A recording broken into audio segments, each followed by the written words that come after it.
5ರಿಂದ ಕೊನೆಯಾಗ್ತಕ್ಕಂತಹ ಕೆಲವು ನಂಬರ್ಗಳ ಒಂದು ವರ್ಗ ಸಂಖ್ಯೆಗಳನ್ನು ನಾವು ನೋಡೋಣ. ಫಾರ್ ಎಕ್ಸಾಂಪಲ್, ನಿಮಗೆಲ್ಲ ಗೊತ್ತೇ ಇದೆ 5² = 25 ಅಂತ ಹೇಳಿ. ಸೊ ಇದು ನಮಗೆ ಬೇಸಾಗಿ ನಾವು ಯೂಸ್ ಮಾಡ್ಕೊಳ್ತಕ್ಕ ಒಂದು ವ್ಯಾಲ್ಯೂ ಆಗಿರುತ್ತೆ. ಸೊ ಈಗ ಯಾವುದಾದ್ರೂ ಸಂಖ್ಯೆ, ಫಾರ್ ಎಕ್ಸಾಂಪಲ್ 15, 15², 25², 35², ಹೀಗೆ ಕೊನೆಯಲ್ಲಿ 5ರಿಂದ ಏನಾದರೂ ಎಂಡ್ ಆಗ್ತಾಯಿದ್ರೆ ಅಂಥ ನಂಬರ್ಗಳ ಸ್ಕ್ವಯರನ್ನು ನಾವು ಕಂಡುಹಿಡಿಬೇಕು ಅಂತ ಅಂದರೆ ಈ ಒಂದು ಟೆಕ್ನಿಕನ್ನು ನಾವು ಈಸಿಯಾಗಿ ಯೂಸ್ ಮಾಡ್ಬೋದು. ಸೊ ಮೊದಲನೇದಾಗಿ 15² ಯಾವ ರೀತಿಯಾಗಿ ಕಂಡುಹಿಡಿಬೇಕು ಅಂತ ನೋಡೋದಾದರೆ, ನಿಮಗೆಲ್ಲ ಗೊತ್ತೇ ಇದೆ 5² = 25 ಅಂತೇಳಿ. ಆ 25 ಹಾಗೆ ಬರಿತೀನಿ. ನೆಕ್ಸ್ಟ್, ಈ 10th ಪ್ಲೇಸಲ್ಲಿ ಏನಿದೆ ಇದರ ಮುಂದಿನ ಸಂಖ್ಯೆ 2. ಸೊ 2 × 1 = 2.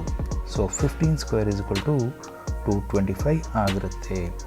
ನೆಕ್ಸ್ಟ್, 25ರ ಒಂದು ವರ್ಗವನ್ನು ಕಂಡುಹಿಡಿಬೇಕು ಅಂದರೆ ಮೊದಲನೇದಾಗಿ 5² = 25. 2ರ ಮುಂದಿನ ಸಂಖ್ಯೆ 3. 3 2s are 6. ಆನ್ಸರ್ 625. ನೆಕ್ಸ್ಟ್, ಮುಂದಿನ ವ್ಯಾಲ್ಯೂ ನೋಡೋದಾದರೆ 35². ಸೊ 5² 25. 3ರ ಮುಂದಿನ ಸಂಖ್ಯೆ 4. 4 3s are 12. ಮುಂದಿನ ಸಂಖ್ಯೆ 45². ಸೊ ಮೊದಲನೇದಾಗಿ 5² ಅಂದರೆ 25. 4 ಆದಮೇಲೆ ನೆಕ್ಸ್ಟ್ ನಂಬರ್ 5. 5 4s are 20. ಮುಂದಿನ ಸಂಖ್ಯೆ ನೋಡೋದಾದರೆ 55². ಸೊ 55²ಗೆ ನಾನು ಏನು ಮಾಡ್ತೀನಿ ಅಂದರೆ ಮೊದಲು 5² 25 ಹಾಗೆ ಬರಿತೀನಿ. ನೆಕ್ಸ್ಟ್ 5 ಆದಮೇಲೆ next number 6. 5 6s are 30. So answer 3025 ಆಗಿರುತ್ತೆ. ಮುಂದಿನ ಸಂಖ್ಯೆ 65². ಫಸ್ಟು 5² ತೊಗೊತೀನಿ. 5² = 25.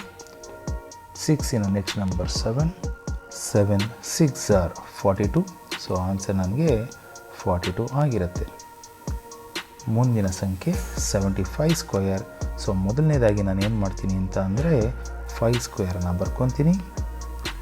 5² = 25. ನೆಕ್ಸ್ಟ್ 7 ಮುಂದಿನ ಸಂಖ್ಯೆ 8. So 7 8s are 56. ಸೊ ಮುಂದಿನ ಸಂಖ್ಯೆ ನೋಡೋದಾದರೆ ಫಸ್ಟ್ ನಾನು ಏನು ಮಾಡ್ತೀನಿ ಅಂದರೆ 5² ಹಾಗೆ ಬರ್ಕೊತೀನಿ. 25. ನೆಕ್ಸ್ಟು 8 × 9 = 72. 8ರ ಮುಂದಿನ ಸಂಖ್ಯೆ 9. So 9 8s are 72. So answer 7225 ಆಗಿರುತ್ತೆ. ಮುಂದಿನ ಸಂಖ್ಯೆ 95².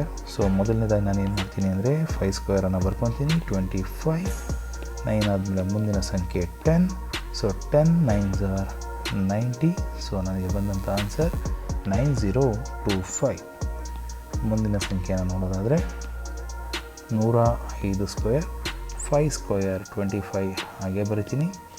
10 ಆದಮೇಲೆ ನೆಕ್ಸ್ಟ್ ನಂಬರ್ 11. 11 × 10 ಅಂತ ಅಂದರೆ 110 ಆಗಿರುತ್ತೆ. ಸೊ ಫೈನಲ್ ಆನ್ಸರ್ 11025 ಆಗಿರುತ್ತೆ. ಸೊ ಯಾವುದೇ ಸಂಖ್ಯೆ 5ರಿಂದ ಕೊನೆಗೊಳ್ತಾ ಇದೆ ಅಂತ ಅಂದರೆ ನಾವು ಈ ಒಂದು ಟೆಕ್ನಿಕ್ಕನ್ನು ಯೂಸ್ ಮಾಡಿಕೊಂಡು ನಾವು ಆನ್ಸರನ್ನು ಈಸಿಯಾಗಿ ತೊಗೋಬೋದು. ಸೊ ಇದನ್ನು ನಾವೇನು ಹೇಳ್ತೀವಿ ಅಂದರೆ square numbers for the numbers ending with 5 ಅಂತ ಹೇಳ್ತೀವಿ.